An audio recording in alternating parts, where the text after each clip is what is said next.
The great silence begins. The eerie quiet of space. Vexhai pressed his scaled fingers against the cool metal of the observation deck, staring out at the vast trading hub that stretched before him. Nexus 7 had always been a beacon of noise and activity in the galaxy, but something felt wrong today. The Zentorian trader had visited this station hundreds of times over the past decade, and he could sense the change in the air like a predator sensing danger. The trading floors were still busy. Ships still docked and departed on schedule. Cargo still moved through the massive corridors with mechanical precision, but the sound was different. The human voices that once filled every corner of the station with laughter, arguments, stories, and endless chatter had simply vanished. 6 months ago, humans had been the loudest species in known space. They broadcasted music across star systems, shared personal stories with complete strangers, and filled every diplomatic meeting with passionate speeches that could last for hours. Their traders would spend more time talking than actually trading, making friends with alien species and learning about their cultures with genuine curiosity. Now, they'd moved through the station like ghosts. The memory of better days. Vexhai remembered when Captain Elena Rodriguez first arrived at Nexus 7 3 years ago. She had burst into the main trading hall with a smile that could light up a small moon, immediately striking up conversations with every alien species she encountered. Within a week, she had learned basic greetings in 12 different languages and had organized a cultural exchange dinner that brought together races that had barely spoken to each other in centuries. Elena had been typical of her species. Humans possessed an almost supernatural ability to connect with others, to find common ground where none seemed to exist, and to turn strangers into friends within minutes of meeting them. Their ships were always broadcasting something, whether it was their latest scientific discoveries, their newest music, or simply messages of friendship to anyone willing to listen. The Zentorian had grown fond of these strange, social creatures.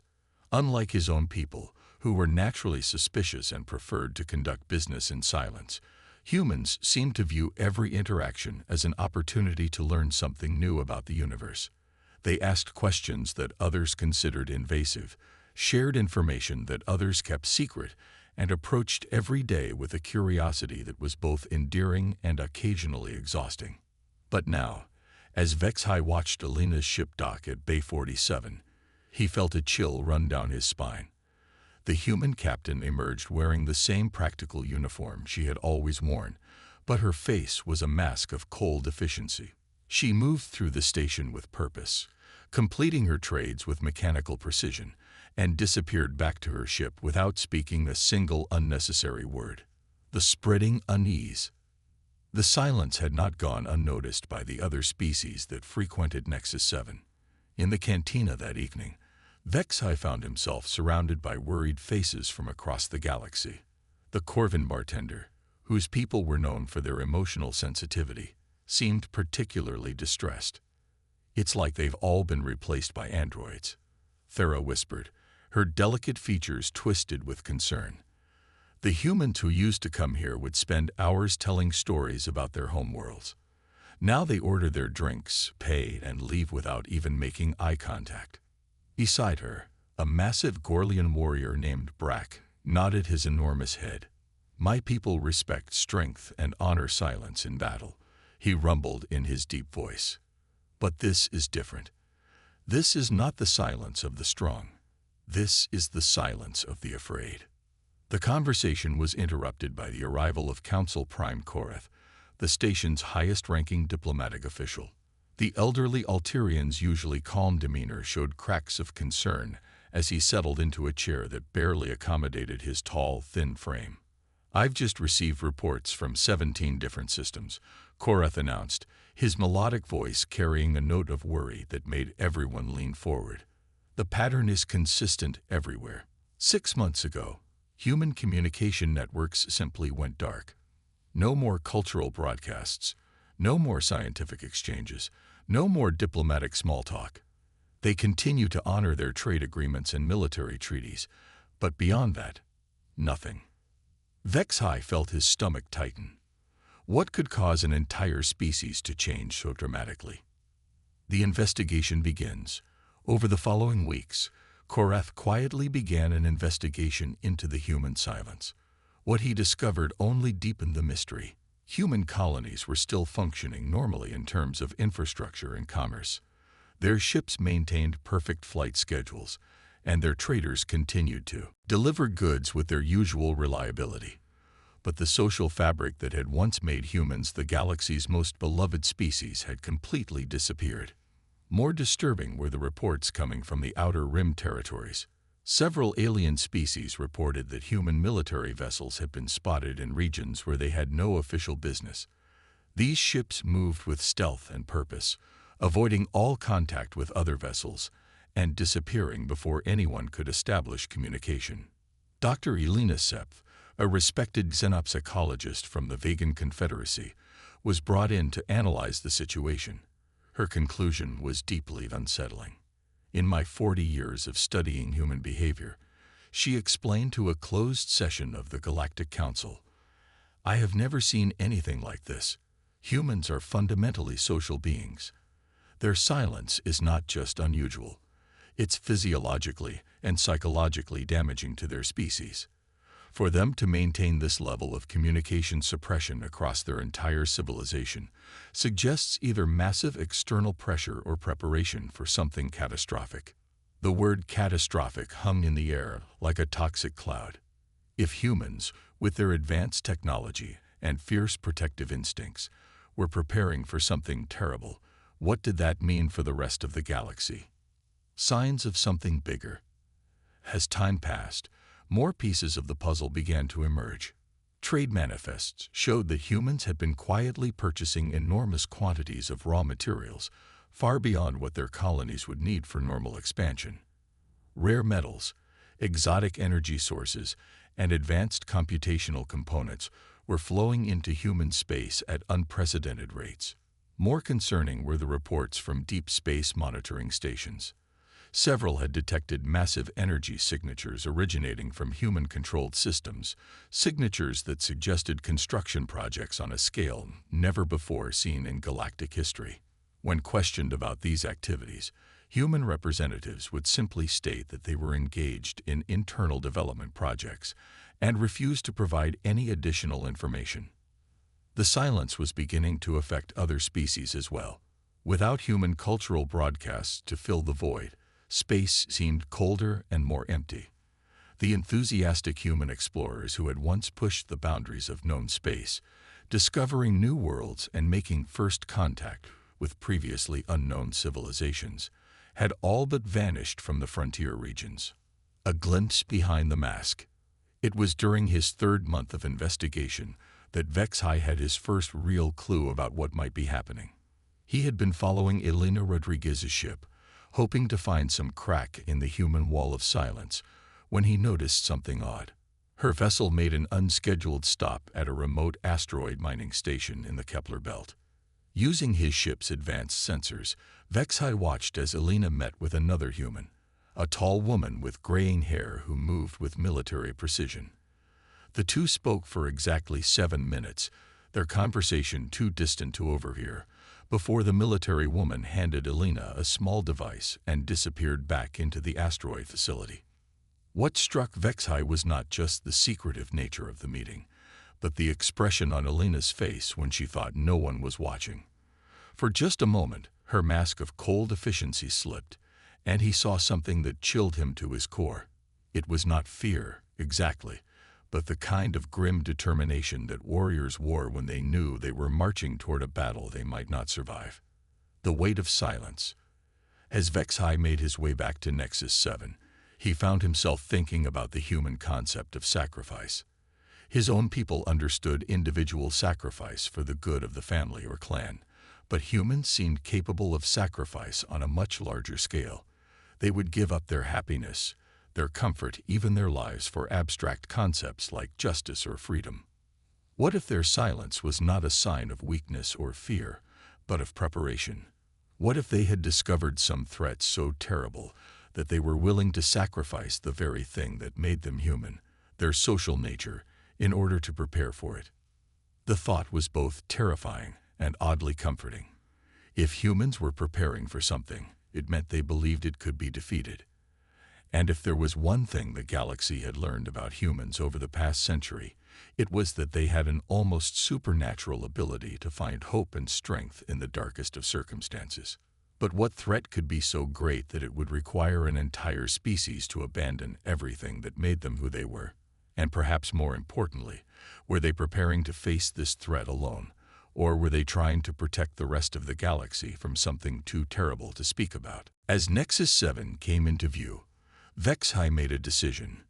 He would continue to watch, to investigate, and to try to understand what the humans were hiding. Because somewhere deep in his scaled heart, he suspected that the fate of every species in the galaxy might depend on whatever the humans were planning in their terrible, necessary silence. The galaxy had grown used to human voices filling the void between stars. Now that those voices had gone quiet, the silence felt like the held breath before a storm. And storms, Vexhai knew from long experience, were always followed by either destruction or renewal. The question was which one the humans were preparing for. The truth behind the silence. The discovery. 3 months after his encounter at the asteroid mining station, Vexhai received an encrypted message that would change everything. The sender was identified only as a friend, but the message contained coordinates to a location deep in neutral space and a single line of text. If you want to understand the silence, come alone. Despite every instinct telling him this was dangerous, Vexhai found himself piloting his ship toward those coordinates. The location was in a region of space that most traders avoided, an area filled with unstable stellar phenomena and gravitational anomalies that made navigation treacherous. As he approached the designated point, his sensors detected something that should not have existed. Floating in the void, hidden behind a massive dust cloud, and protected by what appeared to be an advanced cloaking field, was a structure unlike anything Vexhai had ever seen. It was clearly human in design, but the scale was staggering. The facility stretched for dozens of kilometers in every direction, its hull bristling with sensor arrays and what looked suspiciously like weapon systems. Before he could decide whether to flee or investigate further, his communication system activated. The face that appeared on his screen was one he recognized immediately. Admiral Sarah Mitchell, one of humanity's most decorated military commanders. Her expression was grim but not unfriendly. "Trader Vexhai," she said without preamble, "you've been asking a lot of questions lately, questions that have reached the attention of people who matter. We've decided it's time you had some answers." The invitation. Within minutes, Vexhai found his ship being guided by tractor beam into one of the facility's massive docking bays. The interior was a hive of activity, with humans in military uniforms working alongside civilians in research coats. The technology he glimpsed was decades ahead of anything he had seen before, even in the most advanced galactic civilizations. Admiral Mitchell met him at the airlock, flanked by 2 other humans, a woman with kind eyes who introduced herself as Dr. Sarah Chen, and a younger man whose calloused hands and oil-stained clothes marked him as an engineer. His name was Jake Thompson, and despite his youth, he carried himself with the confidence of someone who had seen and done things that aged him beyond his years. "Before we begin," Admiral Mitchell said as they walked through corridors lined with incomprehensible machinery, "I need you to understand that what you're about to learn carries a price. Once you know the truth, you'll be part of something larger than yourself. There will be no going back to your simple life as a trader." Vexhai straightened his shoulders. "I've come too far to turn back now." The ancient enemy. They led him to a vast chamber dominated by a holographic display of the galaxy. But this was not the galaxy as Vexhai knew it. This display showed something else, something that moved through the darkness between galaxies like a plague of locusts consuming everything in their path. 18 months ago, Dr. Chen began, her voice heavy with exhaustion. "Our deep space monitoring stations detected something that changed everything we thought we knew about the universe. Signals, ancient signals coming from the void between galaxies, moving toward us at incredible speed. The holographic display zoomed in to show creatures of shadow and energy, beings that seemed to exist partially outside normal spacetime. They moved in vast swarms, consuming planets and stars alike, leaving nothing but empty space in their wake. "We call them the Void Seekers," Admiral Mitchell continued. "According to the ancient records we've managed to decipher, they'd been doing this for millions of years. They move from galaxy to galaxy, consuming everything, then retreating to the void to digest their harvest before moving on to the next target." Jake Thompson stepped forward, his young face marked by the weight of terrible knowledge. "The worst part is how they hunt. They're attracted to communication signals, to the voices of civilizations. The more a species talks, the more they broadcast into space, the faster the Void Seekers find them. And when they find you," he gestured to the hologram, which showed entire star systems going dark, "they don't just kill you. They consume your entire civilization's knowledge, your culture, your very essence. It's not death. It's complete obliteration. The sacrifice." Vexai felt his blood turn to ice as the implications became clear. "The silence," he whispered. "You stopped communicating to hide from them." "More than that," Dr. Chen said softly. "We made the hardest decision our species has ever made. We chose to sacrifice everything that makes us human in order to save not just ourselves, but every species in the galaxy." Admiral Mitchell activated another section of the holographic display, showing the massive construction project that had been hidden in human space. Ships by the thousands, weapons platforms, shield generators, and something else. Something that pulsed with energy and seemed to bend space around it. "For the past year and a half, every human colony, every human world, has been working on the same project," she explained.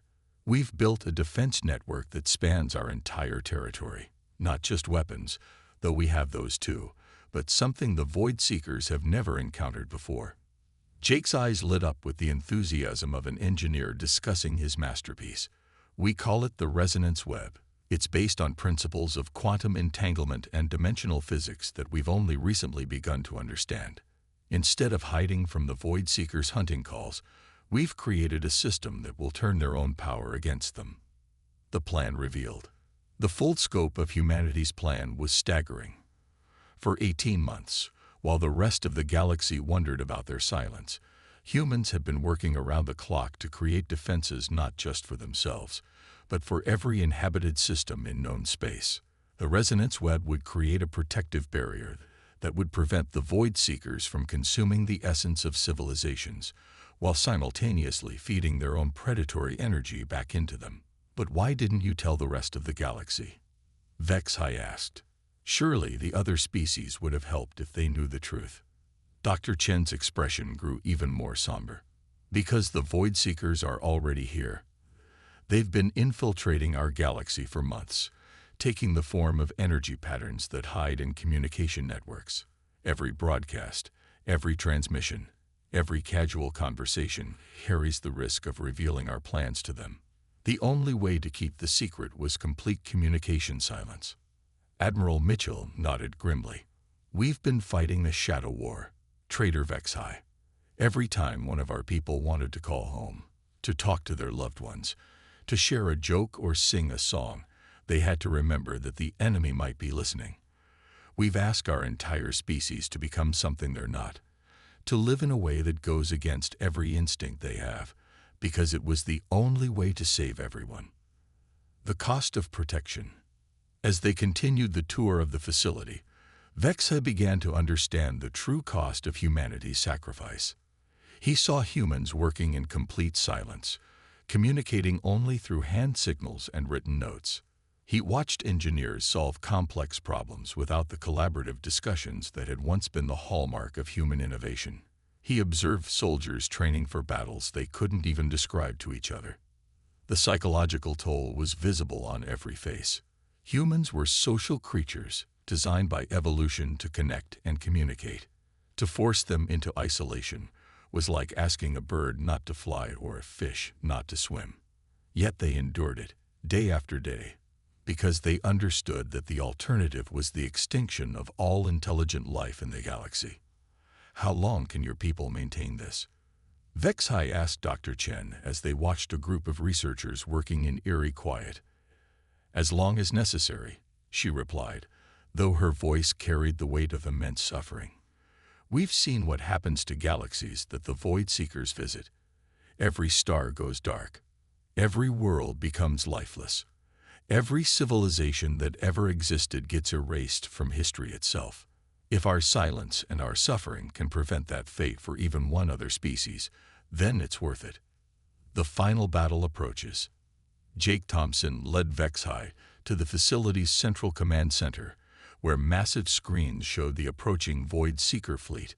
The creatures were less than a month away from the galaxy's outer rim, their hunger driving them forward like a force of nature. The resonance web is almost complete, Jake explained, pointing to a map that showed the network of defensive installations spreading across human space and beginning to extend toward other inhabited systems. But we need help from the other species to extend it far enough.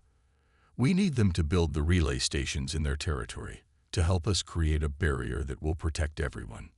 But how can you ask for their help without breaking your communication silence? Vexhai asked. Admiral Mitchell smiled for the first time since he had met her, though it was a grim expression. That's where you come in, traitor. We need someone the other species trust, someone who has seen what we've built and understands what we're trying to do. We need you to be our voice when we cannot speak. The message spreads. Over the following weeks, Vexhai became humanity's silent ambassador. Using encrypted communications and personal meetings, he spread the word about the Void Seeker threat and humanity's desperate plan to stop them. The response was initially skeptical, then amazed, and finally determined. Species that had rarely cooperated began working together to build the relay stations that would extend the resonance web.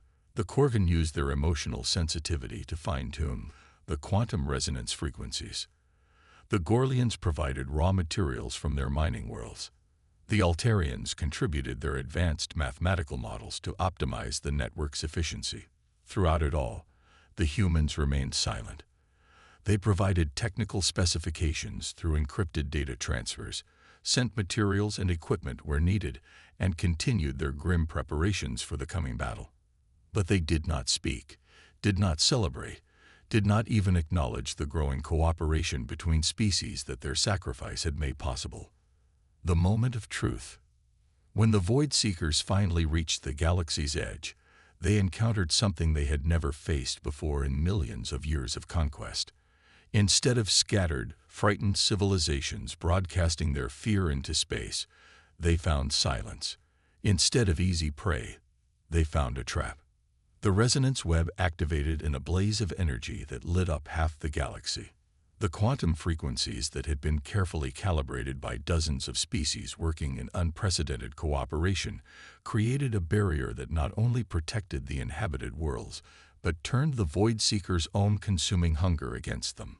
For the first time in cosmic history, the ancient predators found themselves being consumed. Their energy was absorbed by the very civilizations they had come to devour, their essence scattered across the quantum foam that connected all conscious minds in the galaxy. The end of silence.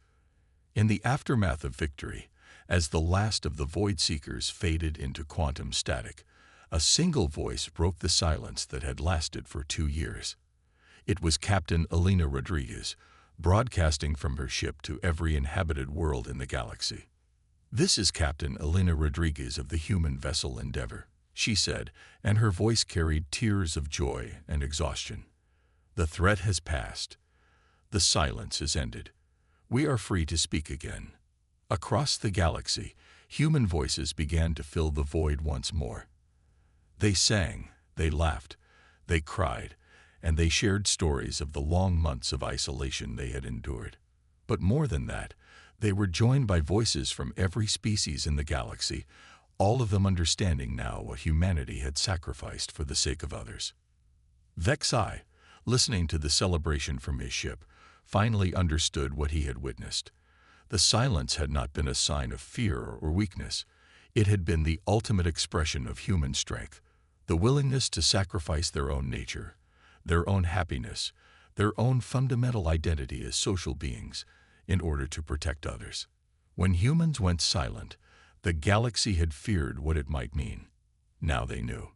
It meant that somewhere in the darkness, humanity was standing guard, willing to bear any burden and pay any price to keep the light of civilization burning bright among the stars. The silence was broken, but its meaning would echo through the galaxy forever.